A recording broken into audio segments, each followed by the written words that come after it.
लो भाई बब्बन, बन गई तस्वीर। जरा देखकर बताओ कैसी बनी है। अरे भाई मोहन, मेरी सलाह मानो तो तुम रहने ही दो। एक पेंटर बनना तुम्हारे बस की बात नहीं है। हाँ, तुमने सही कहा, मुझे भी कुछ ऐसा लगता है। आज शाम की गाड़ी से मैं शहर वापस जा रहा हूँ। कुछ जरूरी काम आ गया है। शहर से वापस आने के बाद तुमसे मिलता हूँ। मोहन अपने घर के दरवाजे पर ताला लगा देता है और वहाँ से चला जाता है। फिर उसी रात अचानक तेज हवाएं चलने लगती हैं। चारों तरफ डरावना माहौल बन जाता है। तभी मोहन की बनाई हुई पेंटिंग की वो औरत एक खतरनाक चुड़ैल में बदल जाती है और पेंटिंग से बाहर आ जाती है।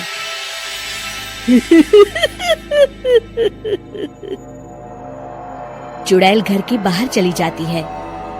वहीं दूसरी तरफ दो चोर लाला सुखीराम के घर से चोरी करके भाग रहे होते हैं। दोनों भागते भागते गांव के चौराहे के पास पहुंच जाते हैं। तभी अचानक वो चुड़ैल उन दोनों के सामने आ जाती है।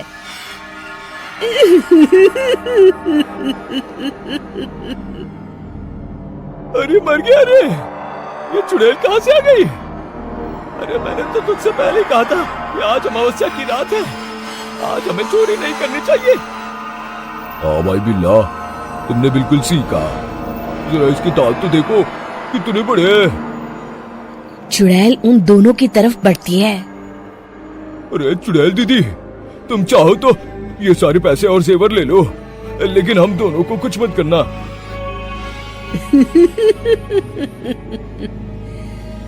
पैसे और जेवर के लालच में तुम इंसान दिखते हो, हम चुड़ैल नहीं।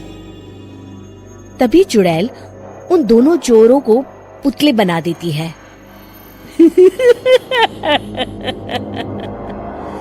मैं किसी को नहीं छोड़ूंगी, अब कोई मुझसे नहीं बच सकता।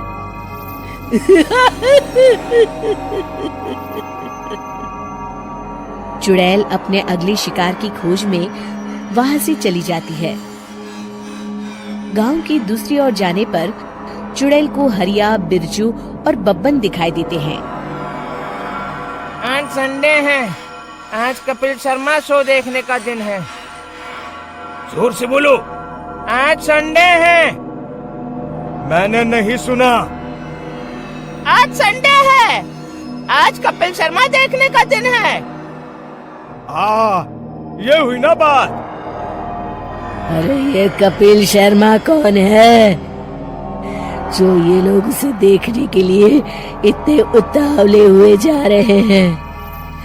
खैर मुझे क्या, मैं अभी इन दोनों को मजा चखाती हूँ।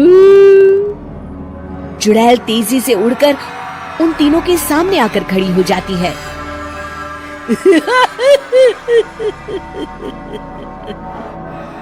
कपिल शर्मा शो बाद में देखना, पहले मुझे देख लो। बब्बन चुड़ैल को देखते ही पहचान जाता है। अरे ये तो तस्वीर वाली औरत के जैसी दिख रही है। मुझे अभी नहीं मरना है। अरे भागो रे। तीनों वहां से भाग खड़े होते हैं। बब्बन तो किसी तरह अपनी जान बचाकर वहां से भाग जाता है, लेकिन हरिया और बिरजू को चुड़ैल पकड़ लेती है और उन्हें पुतला बना देती है। फिर चुड़ैल बब्बन को पकड़ने के लिए उसका पीछा करती है, लेकिन बब्बन उसे कहीं नहीं दिखाई देता।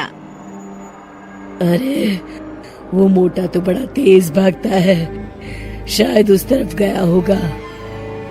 बब्बन एक दीवार के पीछे छुपकर बैठ जाता है और चुड़ैल उसके सामने से आगे निकल जाती है। बाल बच गया। अगली सुबह बब्बन सभी गांव वालों को सारी बात बता देता है। फिर उस चुड़ैल के डर से रोज शाम होते ही पूरे गांव में सन्नाटा छा जाता था और कोई भी अपने घर के बाहर नहीं निकलता था। अरे ये क्या हो गया, इतनी देर से घूम रही हूँ, अभी तक एक भी आदमी नहीं मिला। अरे कहाँ मर गए सबके सब। चुड़ैल वहां से चली जाती है इस तरह कुछ दिन बीत जाते हैं। फिर एक दिन मोहन गांव वापस आता है। बब्बन उसे बताता है कि उसकी बनाई तस्वीर से एक चुड़ैल बाहर आ गई है। मोहन समझ जाता है कि ये कोई आम कागज नहीं है।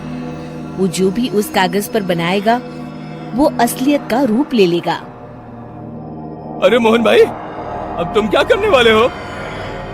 मेरे पास एक बहुत बढ़िया तरकीब है। मैं इस कागज पर उस चुड़ैल की एक ऐसी तस्वीर बनाऊंगा जिसमें वो तपती धूप के नीचे खड़ी दिखाई देगी, और फिर जैसे ही सवेरा होगा वो चुड़ैल इस कागज से निकलकर बाहर चली जाएगी और सूरज की तेज धूप में जलकर राख हो जाएगी। मोहन बिल्कुल वैसे ही तस्वीर बना देता है और जैसे ही सवेरा होता है वो चुड़ैल कागज से निकलकर बाहर धूप में चली जाती है और सूरज की गर्मी बर्दाश्त नहीं कर पाती और जलकर राख हो जाती है।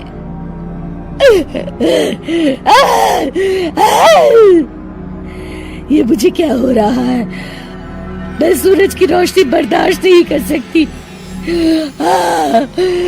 मेरा पूरा शरीर जल रहा है। और इस तरह चुड़ैल के जलते ही पुतले बने सभी लोग पहले की तरह इंसान बन जाते हैं। नमस्ते दोस्तों, मेरे शानदार वीडियोस देखने के लिए इस वीडियो को लाइक ज़रूर करें और चैनल को सब्सक्राइब करना ना भूलें।